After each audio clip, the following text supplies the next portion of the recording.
नमस्कार, मी संदेश शिर्के, बातमीदार.com या वेब वृत्तवाहिनीमध्ये आपल्या सर्वांचं स्वागत। नजर टाकूयात शहरातल्या काही महत्त्वाच्या घडामोडींवर।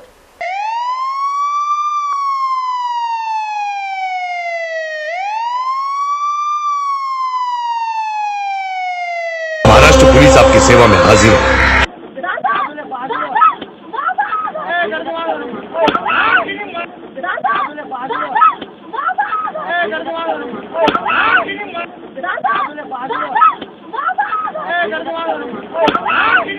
सदरक्षणाय खलनिग्रहणाय, महाराष्ट्र पोलिसांचं हे ब्रीदवाक्य। राज्यातील कायदा आणि सुव्यवस्थेसाठी महाराष्ट्र पोलीस कायमच तत्पर असतात। मात्र हेच पोलीस जेव्हा कायदा हातात घेतात त्यावेळी असं चित्र आपल्याला पाहायला मिळतं।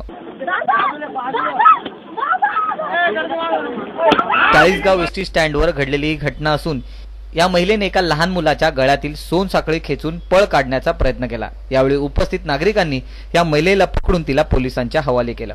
यावेळी चाळीसगाव पोलीस स्टेशनमध्ये कार्यरत पोलीस नाईक शशिकांत महाजन यांनी महिलेला पकडलं आणि बेदम मारहाण केली।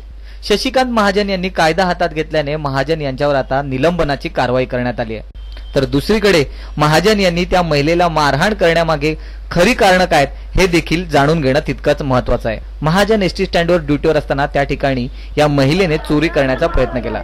ही चोरी करताना या महिलेने त्या मुलाच्या गळ्यातील चेन खेचून काढण्याचा प्रयत्न केला आणि त्यावेळेस या मुलाला जबर जखम झाली होती आणि त्यामुळे त्याच्या गळ्यातून रक्तस्रावही होत होता। हे पाहिले न गेल्याने महाजन यांचा संताप आणखी वाढला आणि त्या महिलेला त्यांनी बेदम मारहाण केल्याचं सांगितलं जात आहे। एकीकडे महाराष्ट्र पोलीस दल सरस कामगिरी करत असताना महाजन यांच्यासारखे पोलीस कर्मचारी अशा पद्धतीने वागत असतील तर त्याला कारणही तशीच आहेत। 24 तास ऑन ड्युटी काम केल्यानंतर दुसऱ्या दिवशी रजा मिळेल की नाही याचीही शाश्वती नसते। साप्ताहिक रजा त्या देखील वेळेवर मिळत नाहीत। पोलिसांच्या वसाहती त्यामध्ये राहताही येणं शक्य नाही। कुटुंबाला द्यायला वेळ नसतो। अशा सर्व परिस्थितीमध्ये पोलीस मानसिक तणावामध्ये असतात हे मात्र तितकंच खरं। आणि अशा परिस्थितीमध्ये कायदा आणि सुव्यवस्था राखणं हे देखील पोलिसांसाठी एक मोठं आव्हान असतं आणि हे आव्हान पेलताना त्यांना निश्चितच कठीण जात असतं।